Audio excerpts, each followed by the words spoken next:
আর আল্লাহর হাবিবকে এত কাছে নিয়েছেন, বললেন আল্লাহর হাবিবকে বললেন, নবী আপনি বলে দেন আপনার রব যে একজন। সুবহানাল্লাহ বলেন। আল্লাহুস সামাদ, তিনি হচ্ছেন অমুখাপেক্ষী। সামাদ শব্দের ব্যাখ্যা আল্লাহ পরবর্তী আয়াতে করে দিয়েছেন, লাম ইয়ালিদ ওয়া লাম ইউলাদ ওয়া লাম ইয়াকুল লাহু কুফুয়ান আহাদ। আল্লাহ বললেন লাম ইয়ালিদ ওয়া লাম ইউলাদ, আমি কারো কাছ থেকে জন্মগ্রহণ করি নাই, আবার কাউকে জন্ম দেই না। সুবহানাল্লাহ বলেন না।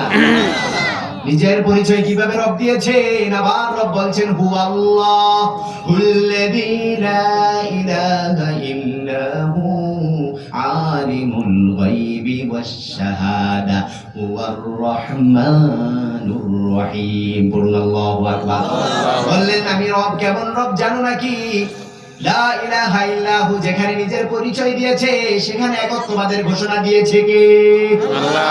বলছে লা ইলাহা ইল্লাহু, আমি ছাড়া তোমাদের কোনো ইলাহ নাই। আলিমুল গায়বি ওয়াশ শাহাদা, পৃথিবীতে প্রকাশ্য যা কিছু দেখো সকল কিছু জানেন কে? আল্লাহ।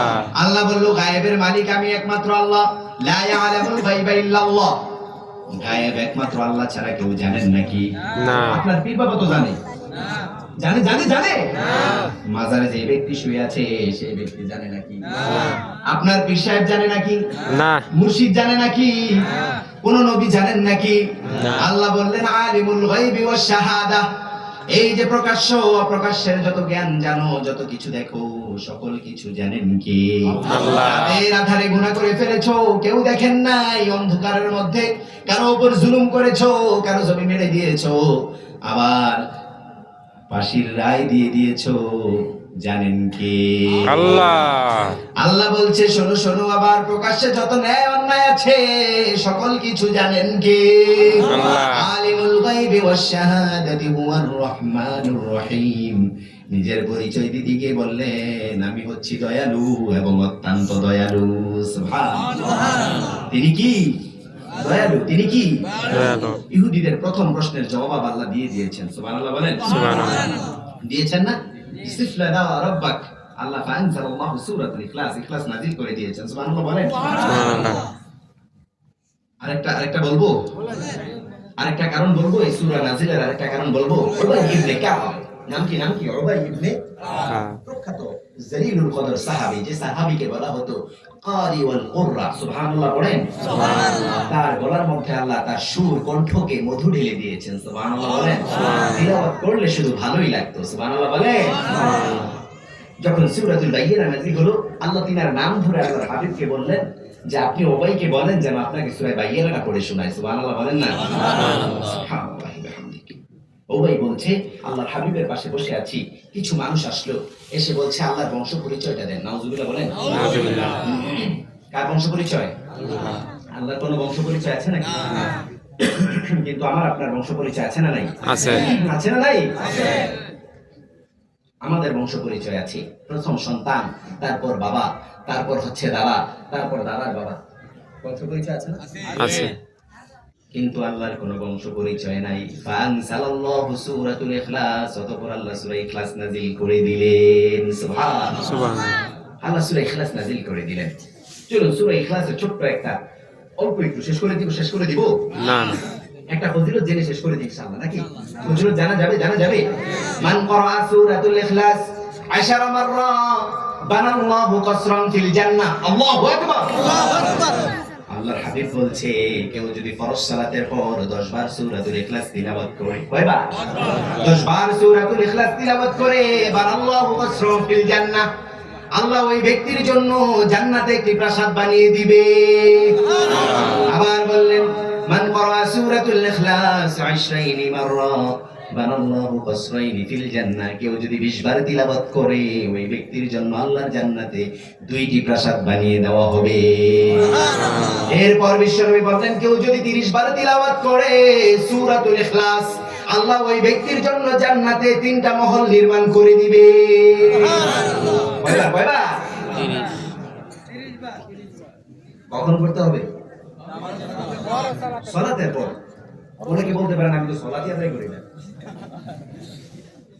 সালাতই করি না, এরপরে ইস্তেগফার করে, এরকম আছে না নাই? আছে। সাহিবুল ইমাম, এখানে যিনি ইমাম তিনি কোথায়? আছে? তিনি কোথায়? ইমাম আছেন? আশেপাশে মসজিদ আছে নাকি? ফজরের মুসল্লি হয় কতজন? কতজন? 10-12 জন। হুজুর তো সাহেবুল খতিব, তিনি তো আরো দূরে। জানেই না না ইয়া সালাম, ইয়া সালাম। উনি উঠছেনি জিগান না। সালাত থেকে আপনারা দূরে সরে গিয়েছেন। আহা, সালাত। আল্লাহর হাবিব বললেন একজন মুমিন আর একজন মুশরিকের মধ্যে পার্থক্য হচ্ছে কি? নামাজ।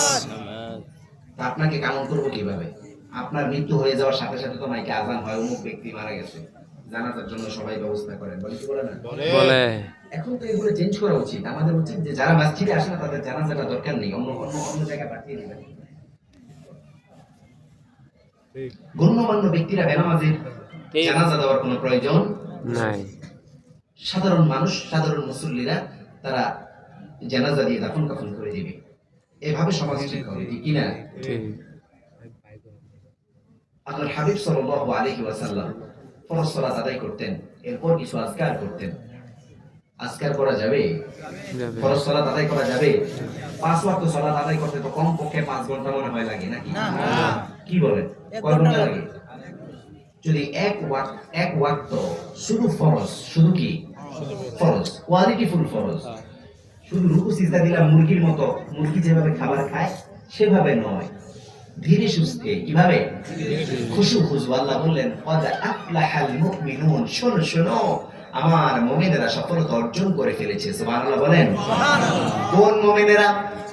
আল্লাযীনা হুম ফি সালাতিহিম খাশিউন, যারা খুশু খুশু ভাবে সালাত আদায় করে। আল্লাহু আকবার। সালাতে যারা বিনয়ী, সালাতে যারা কোমল, বিনয়ের সাথে নম্রতার সাথে যারা সালাতে দাঁড়ায় তারাই সফলতা অর্জন করে ফেলেছে। সুবহানাল্লাহ বলেন। কোয়ালিটি ফুল সালাত, ফরজটা আদায় করা যাবে। 4 রাকাত নামাজ পড়তে 12 থেকে 15 মিনিট সর্বোচ্চ সময় লাগে, ঠিক কি না? আবার 2 রাকাত পড়তে কতক্ষণ লাগতে পারে? 5 থেকে 7 মিনিট লাগতে পারে না? তো এতটুকু সময় আপনি আল্লাহর জন্য দিতে পারেন না? ফজরে নাই, জোহরে নাই, আসরে নাই, মাগরিবে নাই, এশায় নাই, কোথায় আপনি? রব আপনাকে প্রতিদিন ডাকে, ফজরে ডাকে হাইয়া আলাস সালাহ, হাইয়া আলাল ফালাহ, আবার বলে as-সালাতু খায়রুম মিনান নাওম, বলে কি বলে না? জোহরে ডাকা হয় আপনি যান না, আসরে ডাকা হয় তখনও আপনি যান না। খেলাধুলা আছে না নাই? ঘুমাইয়া কাজা করেছো ফজর, তখনও যাবনি, যখন জোহর হেলায় খেলায় কেটেছে আসর, মাগরিবের ওই শুনিয়ে যান, এখন ওই সাথে হৌরে শামিল, এখন ওই সাথে আছে স্থান।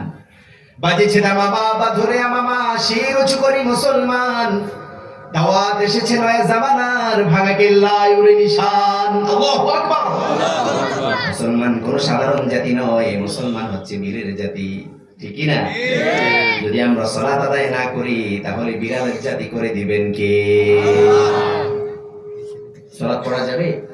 আপনি সালাত আদায় পড়তেন আসসালামু আলাইকুম ওয়া রাহমাতুল্লাহ, আসসালামু আলাইকুম ওয়া রাহমাতুল্লাহ, প্রথমেই পড়তেন আল্লাহু আকবার, তারপরে পড়তেন আস্তাগফিরুল্লাহ, আস্তাগফিরুল্লাহ, আস্তাগফিরুল্লাহ, তারপর পড়তেন সুবহানাল্লাহ, আলহামদুলিল্লাহ। এভাবে ছোট ছোট কিছু আজকার পড়তেন লা ইলাহা ইল্লাল্লাহ ওয়াহদাহু লা শারীকা লাহু, লাহুল মুলক ওয়া লাহুল হামদ, ইউহয়ী ওয়া ইউমীত, বিয়াদিকাল খায়র, ইন্নাকা আলা কুল্লি শাইইন কাদির।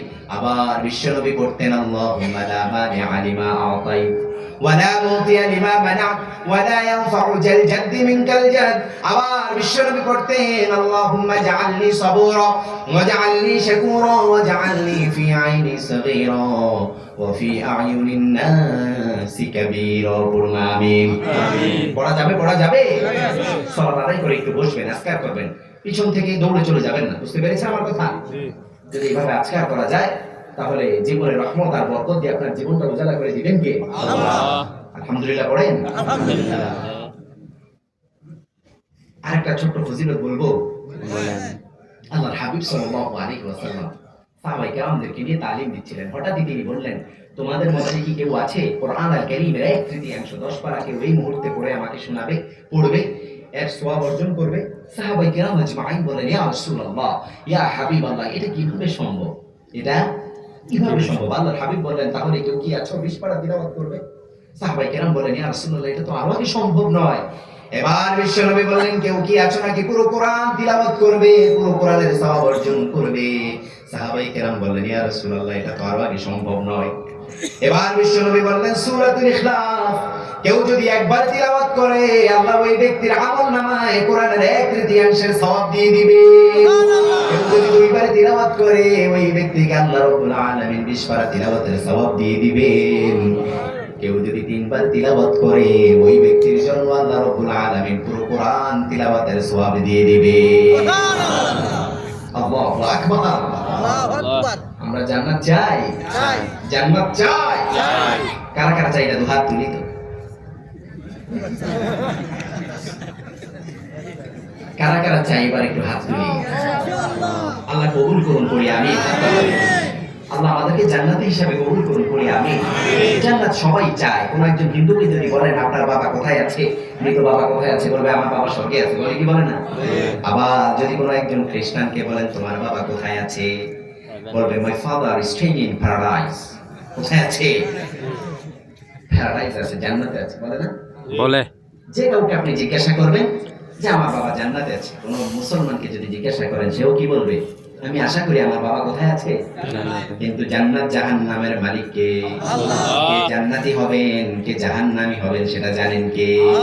এই তো কিছুদিন আগে যে দুষ্ট মহিলা পালিয়ে গেল, তাকে এক আমাদের উচ্ছিষ্ট খাওয়া আলেম, কিভাবে আলেম হয় মাআল্লাহ, সে বলে, প্রধানমন্ত্রী আপনি তো জান্নাতি মানুষ, নাউজুবিল্লাহ বলেন না?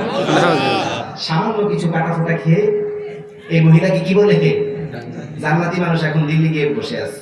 নাউজুবিল্লাহ বলেন।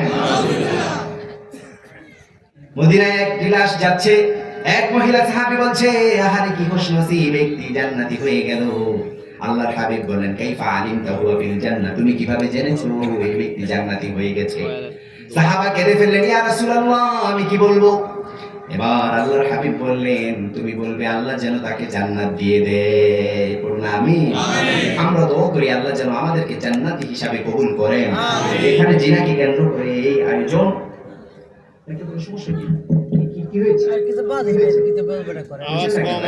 ঠিকঠাক করছে। আওয়াজ একবারে কম হয়। আলহামদুলিল্লাহ পড়েন।